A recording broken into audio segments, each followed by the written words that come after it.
There is one thing you cannot have, and that is something for nothing. As a professor said recently, there is no such thing as a free lunch. Some time ago, I was in a store, and they offered a package of blades free if you took 2 tubes of shaving cream. Well, of course, they can't give blades free, as you know. That's included in the overall price. At least it's included in the overall cost of running business, or in the customer's charge. Nothing is free.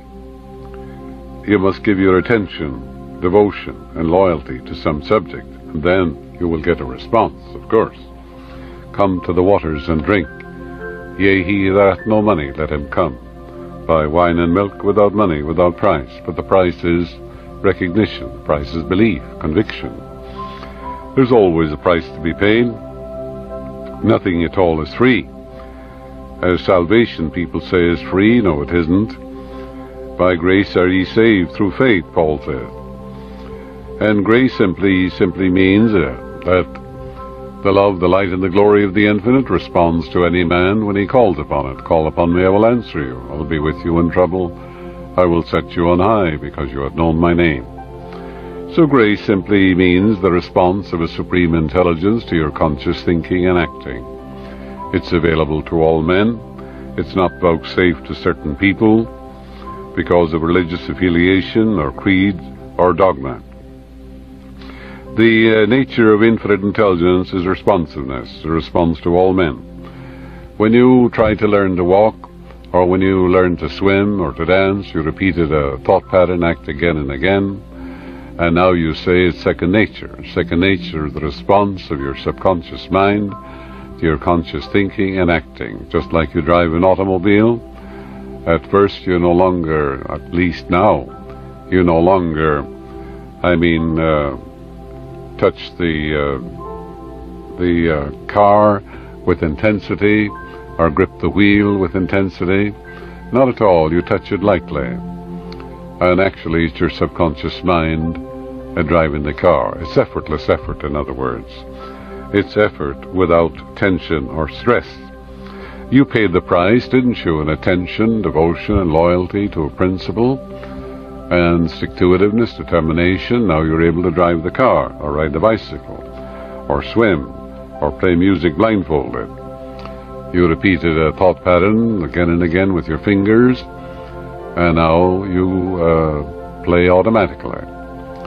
It's your subconscious playing. So we pay the price for everything: recognition, acceptance, and conviction.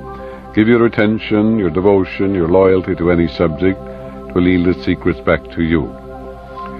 And if you do not give your attention to a particular subject, whether it's chemistry or physics or mathematics, well, of course, you will remain in darkness regarding that particular subject. I remember Mrs. Menier. She was a wonderful teacher in New York City. She lived in the Lucerne Hotel where I lived for a time in New York, and I used to speak for her occasionally. And she had a friend, a childhood friend, who would come, listen to her, take the books and all that, and she would borrow the old clothes that Mrs. Menier gave her, an old fur coat, umbrella, and things of that nature. And I said to her one time, why doesn't this woman listen to you, to your teaching? She doesn't have to borrow old clothes. Well, she said she's unwilling to pay the price. She's unwilling to give attention. She's unwilling to apply these truths. She prefers old clothes to wisdom. And I think Mrs. Menier was right. She preferred old clothes and second-hand umbrellas and things of that nature to the application of the mental and spiritual laws. All she had to do was give attention, devotion, and interest to the great truths. She didn't pay the price. She's unwilling to pay the price. And that's true of many people. She was very sympathetic and more or less kept on giving her these old clothes because, I suppose, of sympathy, which of course didn't do the person any good. At a summer seminar on the power of your subconscious mind in Denver some years ago, a woman said to me, I could have anything I want if I'd only believe I had it in my mind. I explained to her that the only thing you cannot have in life is something for nothing. You can't. You have to pay the price. And that she would have to pay that price. She'd been praying for the healing of a skin condition for 10 years with no results. She had applied various astringent lotions and other topical medication without any appreciable relief. The woman had never paid the price, and the price for healing is faith in the infinite healing presence. For according to your faith, our belief is done unto you. Now, faith is not in a creed or a dogma or a church or a man or anything of that nature. If you have faith, for example, in chemistry, don't you study the laws of chemistry, of attraction, repulsion, the law of valency, and so on? Of course you do. And you bring forth marvelous compounds which bless humanity in countless ways. Your faith grows as you give attention to the great principles of chemistry, which are the same yesterday, today, and forever. So faith is attention, devotion, and loyalty to the one creative power. You have faith when you know thoughts are things, what you feel you attract, what you imagine you become. You have faith when you know that any idea, emotionalized or felt as true, is deposited in the subconscious mind and comes forth as form, function, experience, and event. Then you would have faith in the creative laws of your own mind. You would have faith that an infinite intelligence is responsive to your thought. When you call upon it, it answers you. And you have definite faith and belief in that. For example, men have been lost in the jungle, and they had faith that they would be directed and guided out of the place. They had no compass or sextant, didn't know anything about stars, where the northern star was or anything. But some men sat down and said, "The Lord is my shepherd, I shall not want. He leadeth me back to my battalion. He leads me to safety. He is guiding me now." And they follow the lead, that feeling that comes to men when you call on the Supreme Intelligence. And they were led oft times to the water where the river was flowing. And they would follow the river bank and then become rescued. That's the guiding principle. They paid the price, didn't they? Recognition, attention to it, calling upon it. Because if you do not call upon it and recognize it, it's the same as if it were not there. For this infinite intelligence will do nothing for you except through you. The price this woman had to pay was recognition of the power of the infinite, acceptance of that healing presence, and conviction that the healing is taking place now. For I am the Lord that healeth thee.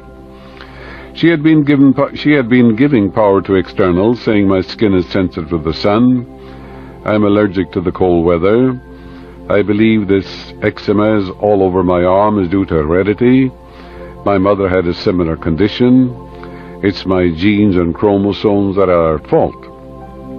Her mind was divided, she was double-minded.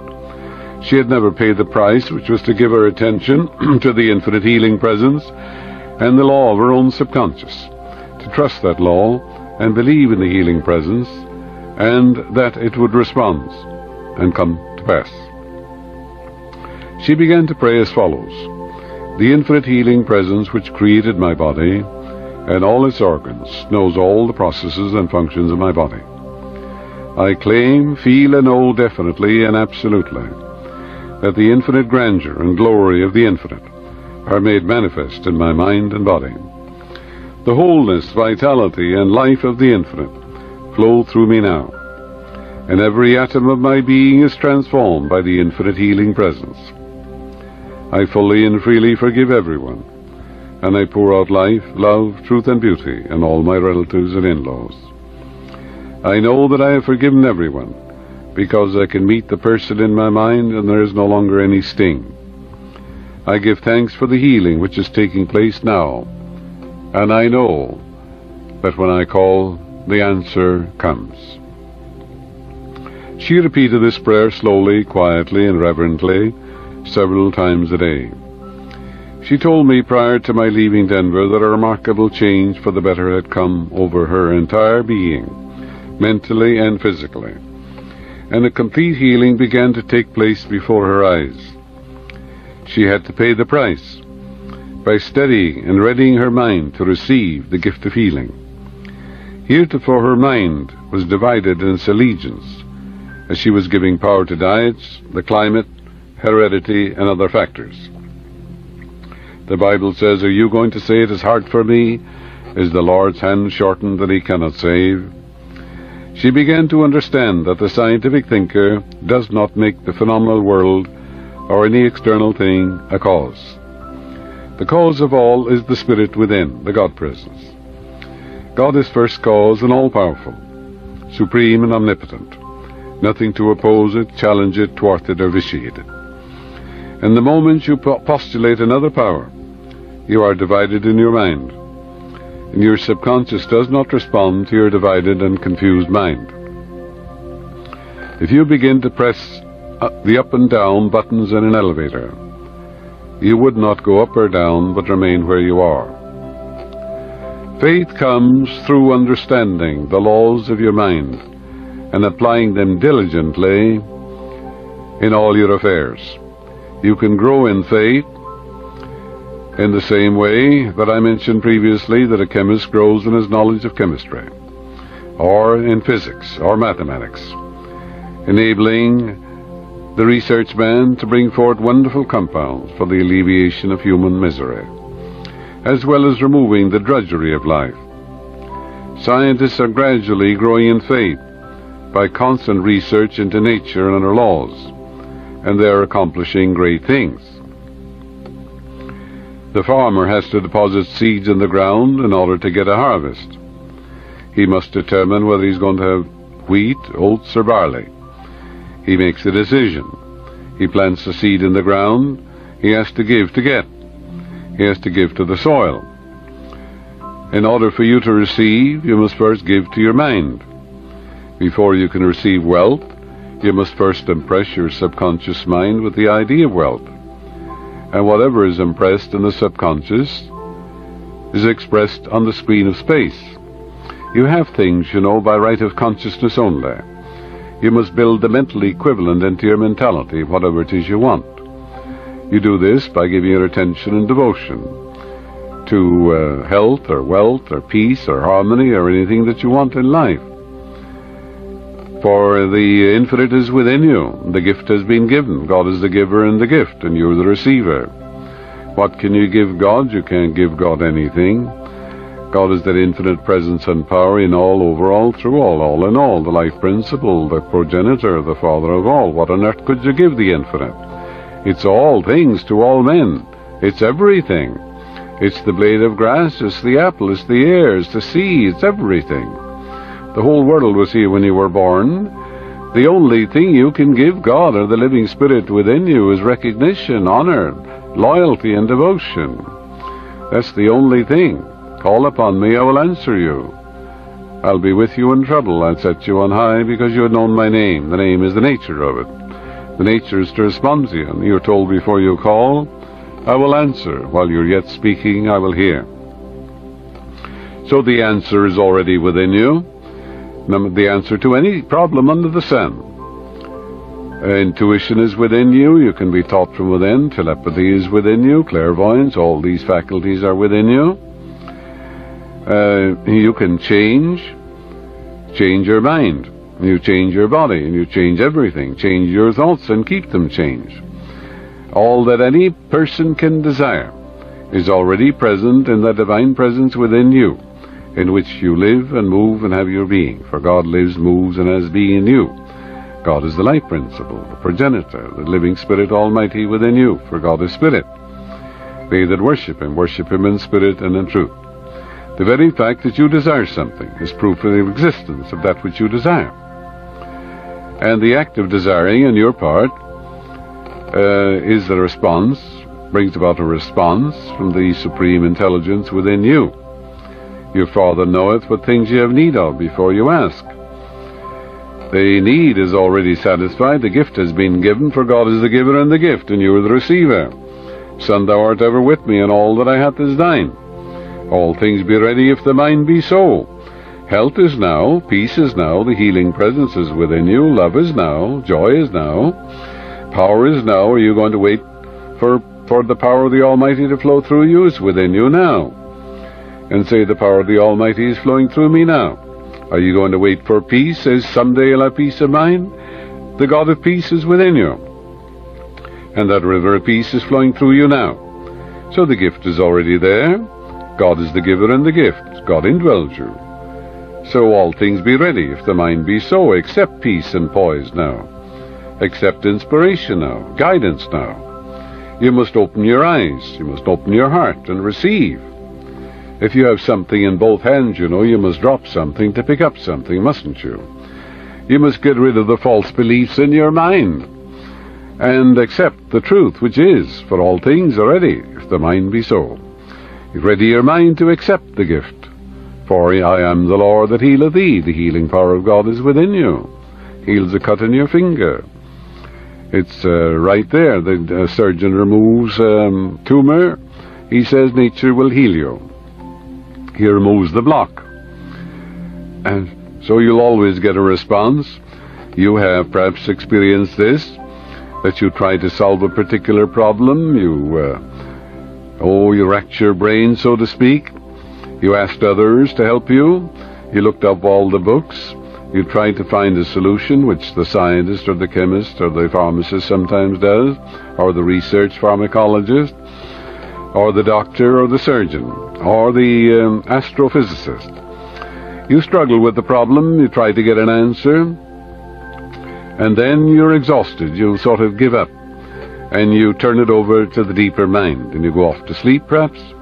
Oftentimes the answer comes to you in a dream, in a vision of the night.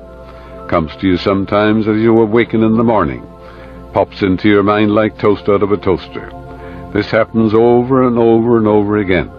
You pay the price. Attention, devotion, loyalty, recognition of a supreme intelligence which knows only the answer.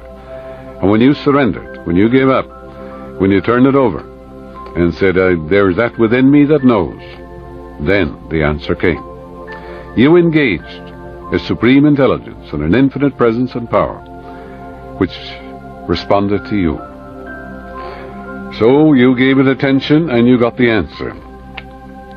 Einstein loved mathematics, and it revealed its secrets to him. He was engrossed and fascinated with the universe and its laws. The unified field theory came to him in a flash, like a flash of lightning into his conscious reasoning mind. He gave his attention, devotion, and industry to the subject of time, space, and the fourth dimension. And his subconscious responded by revealing the secrets of these subjects to him. Edison experimented, meditated on, and explained the principle of electricity.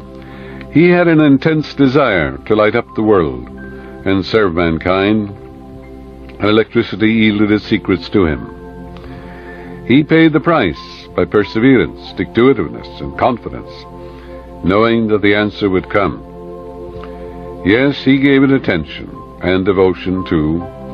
He loved that principle of electricity, and of course he brought forth countless inventions because he paid the price of attention, stick-to-itiveness, complete dedication to his project. Knowing in his heart and soul there was a subjective intelligence which would respond. He kept on keeping on, and his deeper mind never failed him. Self-condemnation and self-criticism are two of the most destructive emotions, generating psychic poison throughout your system, robbing you of vitality, strength, and equilibrium, resulting in general debility of the entire organism.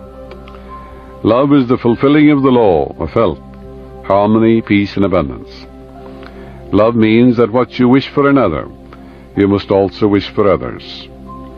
When you love the other person, you radiate peace and goodwill to him, and rejoice in his success and happiness.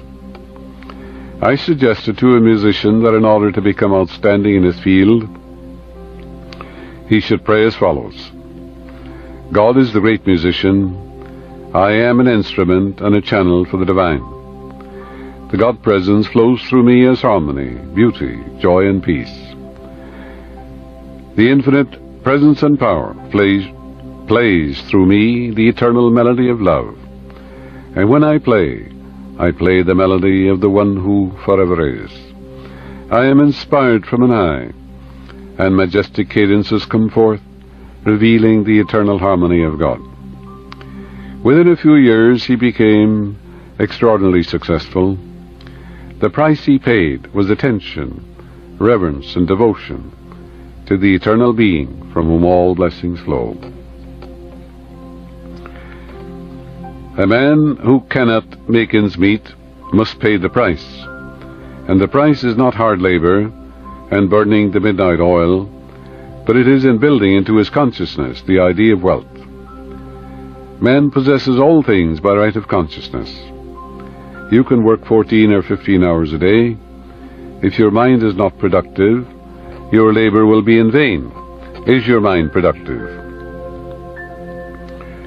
Wisdom is an awareness of the presence and power of God in you, and understanding is the application of that intelligence and that wisdom to solve your daily problems.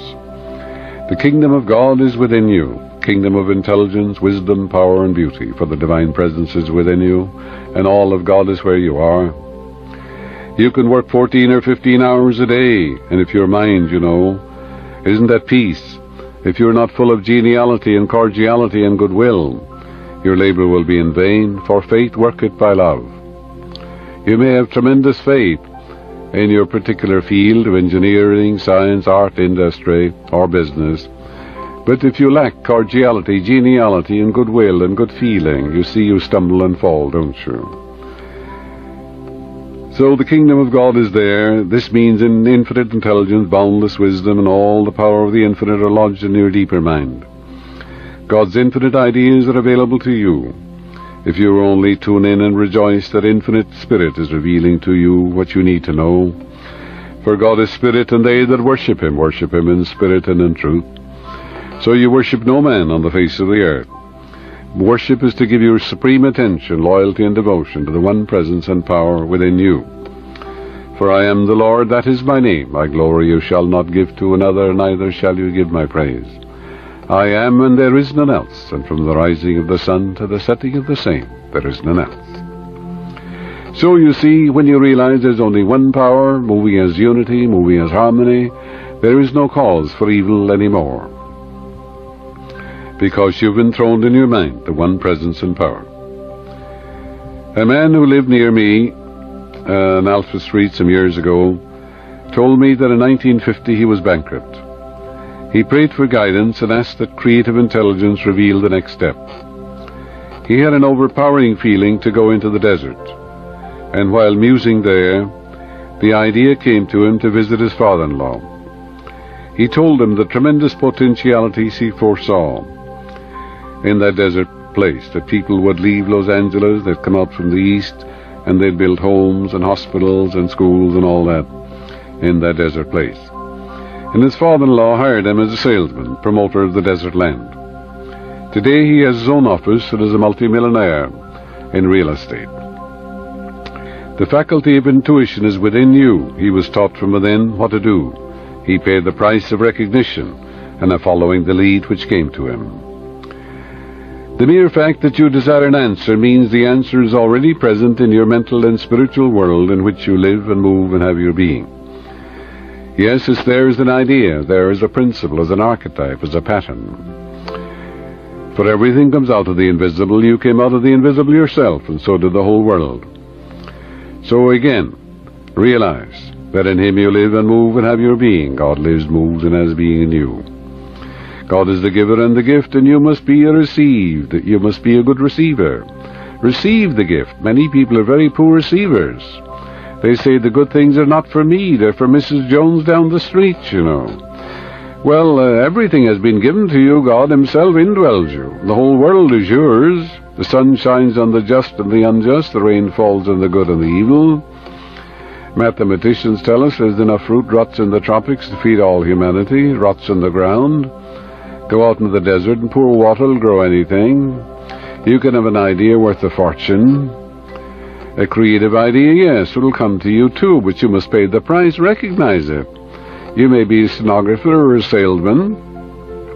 You may be a chemist or a doctor, but you can say, Infinite Spirit within me reveals to me better ways in which I can serve. God's creative ideas unfold within me, revealing to me new and better ways of accomplishing great things and of serving humanity. New ideas will come to you, yes, original ideas, and wonders will happen as you pray that way. But remember, you must recognize it is there, you must call upon it, you must have faith in it, not mumbo-jumbo. Some years ago I visited Jasper Park Lodge, Alberta, Canada, a very beautiful place, by the way, and the waitresses and the waiters and the men there, all from the various colleges in Canada, summertime. And they're all studying, studying along various lines, but they're all college students. One of the waitresses there had a very perplexing problem. I suggested to her that at night, prior to sleep, she turn over her request to her deeper mind. I said, you must recognize it only knows the answer, and go to it with faith and with understanding. I said, when you do, it will respond. You must pay that price. Price is belief and acceptance, just recognizing it is there. When you turn the tap, you expect the water to flow, don't you? Well, there you pay the price, you believe the water will flow, and then you use your fingers to turn on the tap. She spoke to her deeper mind this way, revealed to me the answer. I know that you know only the answer. She lulled herself to sleep with this prayer. The next day she received a telegram from Ontario, which solved her problem. She had to pay the price by thinking about the answer, knowing that there was an answer. She gave attention to her deeper mind and received the answer in the morning. There's something you must do first, and the answer will come. The Father worketh hitherto, and I work. Yes, the God Presence forever, controlling the universe, guides the planets in their course, causes the sun to shine. It's operating in your body, takes care of you when you're sound asleep. You must do something. You must begin to use it. Call upon it, it will not respond to you. If you do not call upon it, if you do not recognize it, if you do not believe in it, it's just the same as if it were not there. For the God Presence will do nothing for you except through you, through your own thoughts, your own imagery, through your own beliefs and conviction. So, you're told, get wisdom. With all they're getting, get understanding. A doctor has wisdom, for example. A young intern wanted to become a surgeon. His hand was shaking, he was nervous. And he had to take a glass of water, a tumbler full of water, up the stairs and down again for half an hour every day. It took him 6 months before he had a steady hand. He paid the price. He became a great surgeon. But he had to pay the price, attention, devotion, get rid of that nervousness, and take a glass of water full to the brim without using a drop. Would you give up after a while? Would you get bored and say, oh, I can't be bothered? Well, he wanted to be that, and he had to pay the price, didn't he? You don't want your hand to shake when you're operating, do you? You want a surgeon who's poised and balanced, serene and calm, and who's skilled, and has wisdom, isn't it? He's skilled. There's wisdom in the ophthalmologist with a laser beam, or he takes a detached retina and heals it up in a minute or two, or takes out a cataract. Well, he's skilled. He paid the price of attention. He has absorbed, fascinated, and growth, study, and application. And now he's the great surgeon. He's called to Arabia, he's called to England and Ireland, different places. You can rest assured he doesn't have to pray for wealth or money. It just flows to him. Because he has skill, he has wisdom, dexterity. There's the mechanical wisdom, where you can't, for example, solve the problem. But the mechanic, he looks at the problem, sees it immediately, and solves the problem. He has studied mechanics, perhaps loves cars, and all their parts and so forth, gave attention, studied, applied himself, perhaps took a car apart, and read up all about the techniques and the modus operandi, and now he's very skilled.